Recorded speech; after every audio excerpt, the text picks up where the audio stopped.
Hey gang!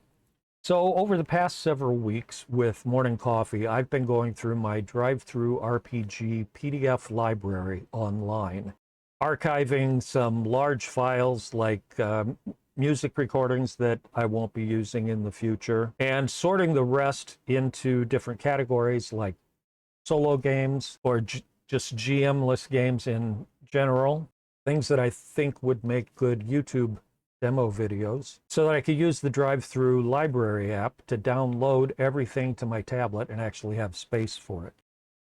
One of the solo games that I came across is something called Lichdom. Here's a cover shot. And the back cover copy explains what it's all about. Reject death, embrace power.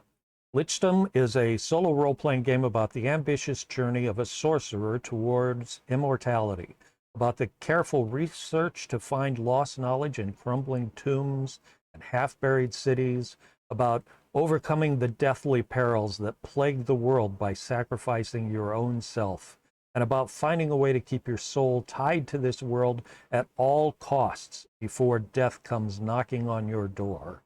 Your time is running out. So I gave the game a play using the PDF, and I had a great time. I wish you could have seen how terrible my dice rolls were, but we'll see how they go in this demo. Anyway, not being super familiar with the game, I found that I was flipping back and forth a lot in the PDF because the core rules are up front and not just the basic mechanics, but a description of how each card applies to your story, and the ultimate formula for trying to reach immortality is in that section. Whereas the back of the book has all of the cards individually, most of them with little tables on them to add some specificity to the story that you're unfolding. And I suppose with enough familiarity with the rules in the front themselves, I could stick in the back pretty much, but I thought, boy, it'd be handier to have a print copy of this, and it's something I enjoy enough that I definitely want to have a print copy anyway. So should I buy a paperback copy on drive-through or look for a hardbound copy, which it turns out is also on drive-through? And then I wanted to check again before I made that purchase to see what the binding is like in drive-through RPG hardbounds. So I thought, well, I have some books on the shelf right behind me, some role-playing games that are in digest size format. Let me take a look at them. And I pulled one off the shelf to see what its quality was like. And lo and behold, Lichdom. It turns out that I had actually backed the Kickstarter of this a few years ago and just hadn't played it yet. So here it is for today's play. Now, as you can see from looking at character sheets, there are a few example liches here, and then here's a blank one back here, and an overall table of what the cards, the different types of cards do. So as usual, there's a name for your character sheet. Past and description is storytelling material. Corruption is as doom happens to you, you begin to have marks physically or psychically to make you more alien. The main mechanic here is you start out with 4 resolve, and as bad things happen to you during the game, your resolve can go down, or sometimes it can come back up. But in the meantime, your doom is increasing, and it's a limiter. Like once you've got a point of doom, the most resolve you can have is 3. There's a rule here that tells you how the dice rolls work. And down here, you can write individual cards that you get. Truths are aces, companions are jacks. Influence is other face cards. Enemies are basically the name that you decide to give to account for plot points, curses, and such that affect your dice rolls. I'm going to be using a notebook as usual to keep a little bit more detail to this. And I'd like to mention, I'm really impressed with the way this game book uses old illustrations. Not every game would be able to get away with this, but boy, it's perfect for the mythology of this particular book.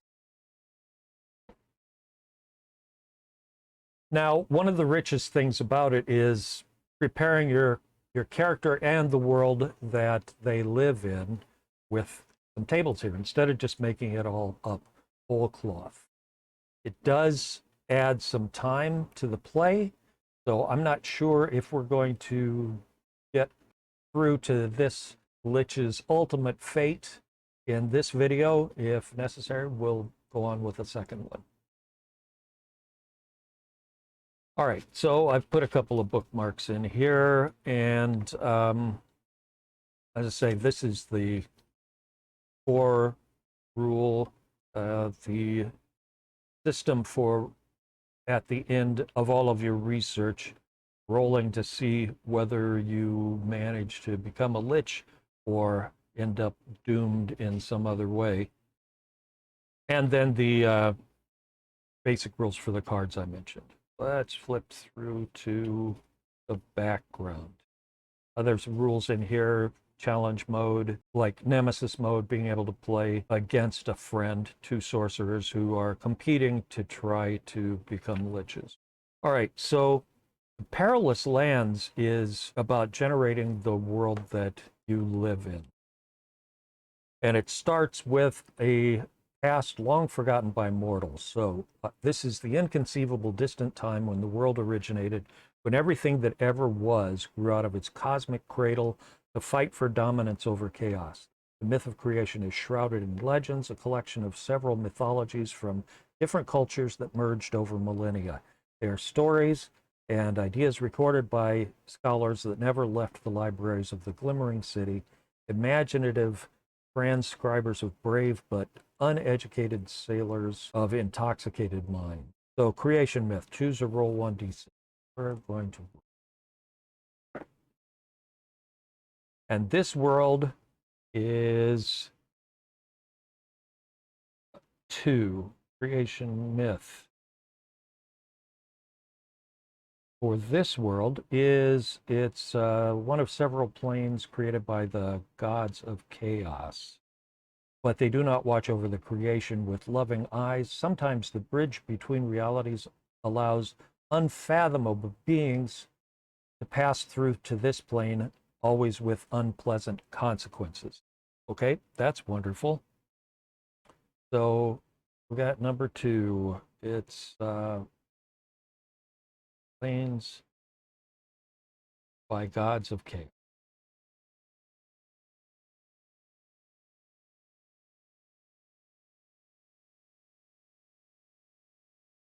And the lay of the land. You don't have to make a map for Lichdom, it says, but you can roll on the following table to discover a few interesting locations in your world as you play, or to draw a map of mostly unknown world full of perils. That is this table here. And I am not going to roll for this at the moment. If at some point the story takes me to a foreign land to get an item, well, then I will roll on this. And here's a quick example. 3, forgotten. 5, steaming. Forgotten, steaming, forest or jungle with forsaken battlefield. Well, that sounds like a place to find some interesting things. Alien stone formations, and 5, it's barren. Sounds like a great place to find some forgotten items. So maybe we'll come back to this. Okay, the perils of our ancestors, ancient denizens. These are the first civilizations that emerged, first codes of law were written, first sorcerers discovered secrets that would shatter the cosmos if spoken out loud. Of course, those are the things that we're going to be dealing in. I got a 5. Several dynasties of sorcerer kings ruled with an iron fist over the lives and deaths of many, using their subjects to pact with demons and call upon greater powers that would ultimately destroy them. Well, I'm going to be using the same sorts of secrets and powers to reach my goal of immortality, unlike those fools who failed in the past. So, dynasties of failed sorcerer kings.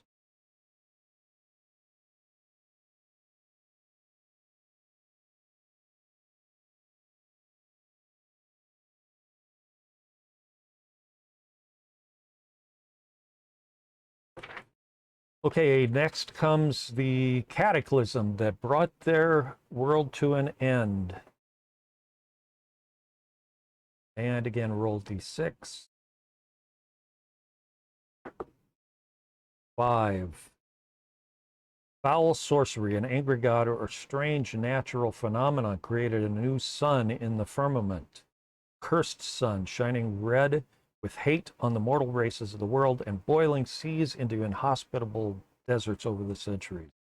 Fresh water is difficult to find in this hellish landscape.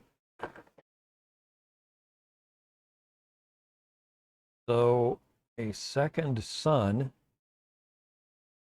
has desiccated the world.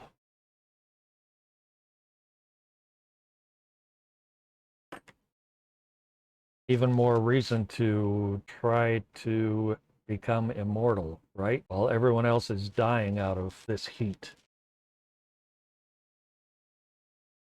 Okay, the present struggle for world dominance. This is your time. The cultures and religions that dominate the current landscape sprung from the ashes of the old world.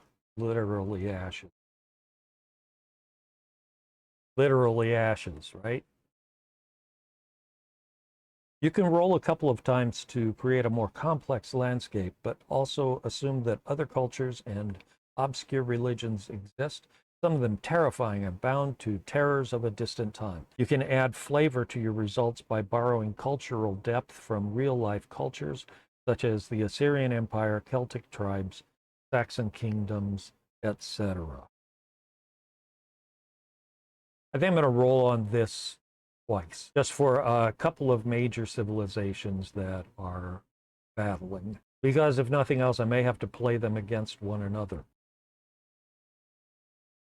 Okay, first roll. A 1. City-states struggle for dominance. Alliances are forged and broken often, to the point where no city-state ever trusts its allies. Slavery is not only present, but commonplace in the daily lives of the powerful noble houses due to the great number of petty wars and surrendering enemies. Okay, petty city-states.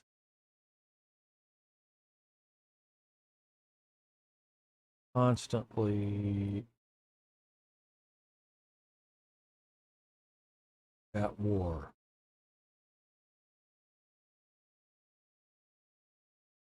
War not necessarily being a literal thing all the time, but also the struggle for dominance in general.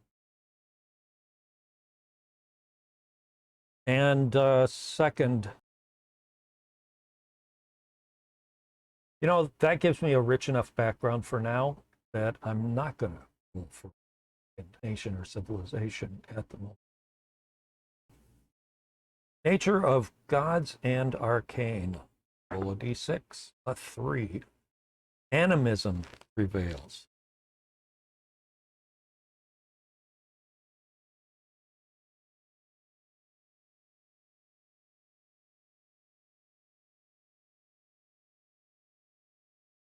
Older gods have been replaced by the worship of the spirits of rivers, forest, mountains, etc. Sorcery is feared as it is seen as a corrupting force from the void rather than a natural source.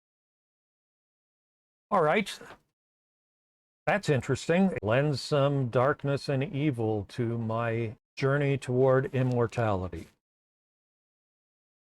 What is next? Next is the Seeds of Ambition. This is what drove your character to become a sorcerer in the first place. And as it points out here, sorcerer is a generic word in this game to mean a wizard, a mage, an enchanter, witch, warlock, necromancer, or any other sage capable of wondrous spells. So it points out here that the only actual numbers in the game, you don't have stats or attributes, is just that resolve of 4 and doom that starts out of 0. Those are the things to keep track of. But again, the story information is pretty fun. So how did you become a sorcerer? And it is a d6 roll. Oh, a d3 roll. So what did I roll this again? A 2 means it's a 1. My arrogant old master taught me with pain, but I took my revenge after thanking him for the cruel lesson. I think he's probably my first sacrifice to make some pact with an evil being. So, cruel master.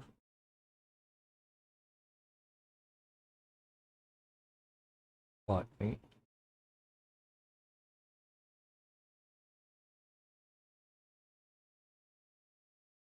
And I overthrew him.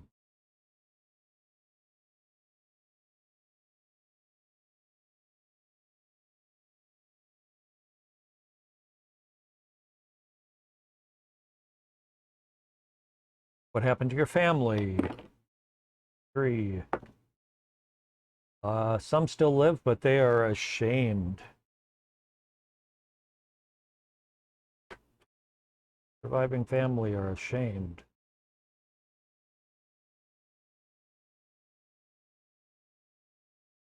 Why I crossed that L?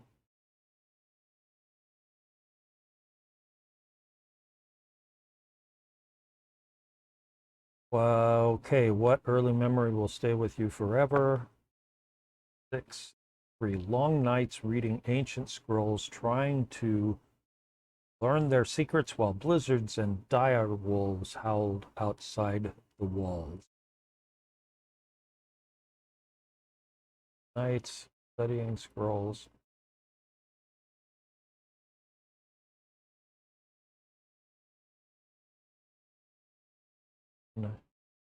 Foreign.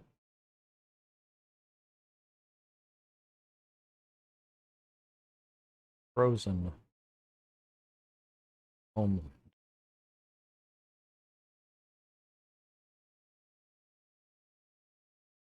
Okay, so I'm getting the idea that one of these northern city-states raided my Conan-esque homeland and carried me away as a slave after noting that I have some affinity with dark magic.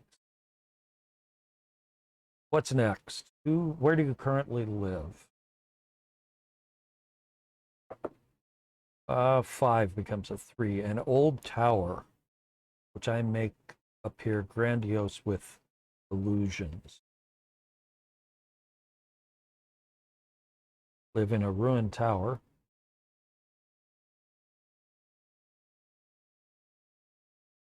Disguised with illusion. Disguised by.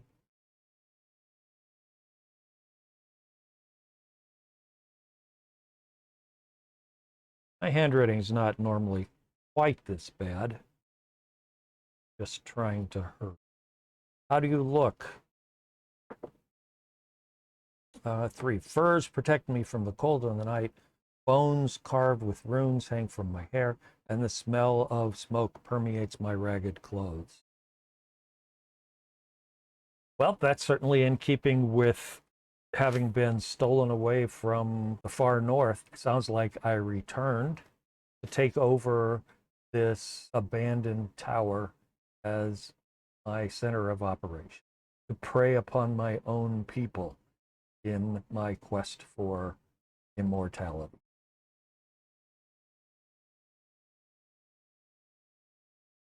Furs, bone amulets.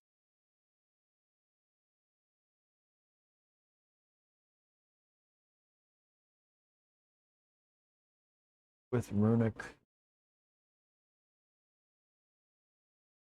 symbols.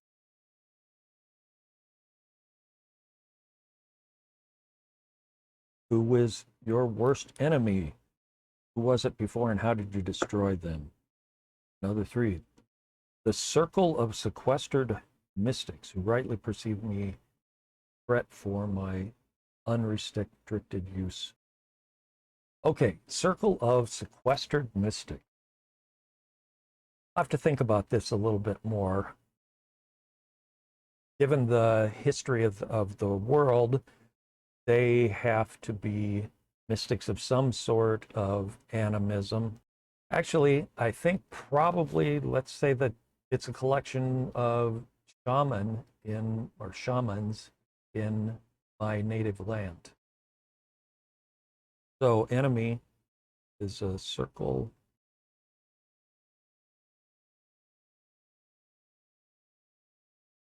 of sequestered mystics.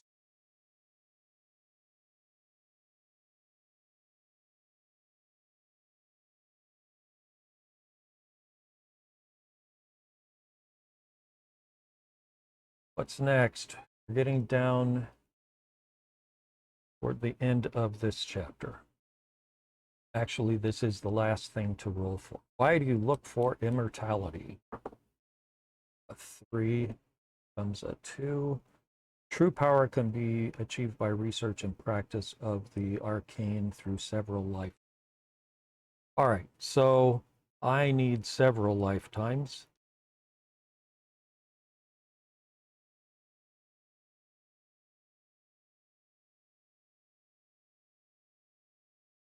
To reach my goal of unthreatened power.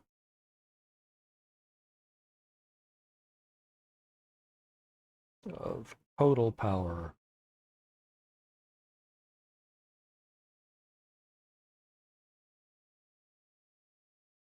These various city-states are going to learn to come together under my iron undead fist.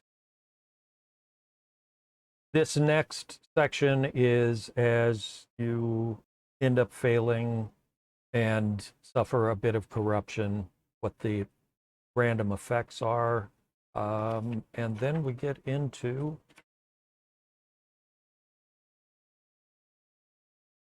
the chapter, The Path of Immortality, which is how the cards work, but there are some details for rolling up random dungeons, demons, artifacts, creatures to flesh out the nature of what you have found. And now we are at the section about the individual cards.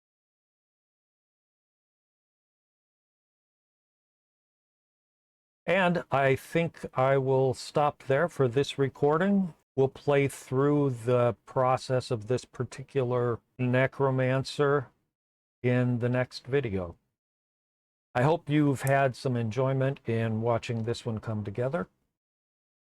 And how about leaving me a comment of what you think this particular sorcerer should be named, given this background. I'll choose one from among them, and I'll see you soon with the rest of this playthrough. Thanks very much for being here, and if you enjoy this, give it a like, maybe subscribe. Visit me at lestersmith.com to see some blog posts on the subject of solo role-playing or GM-less role-playing and other things, and I appreciate it. Cheers!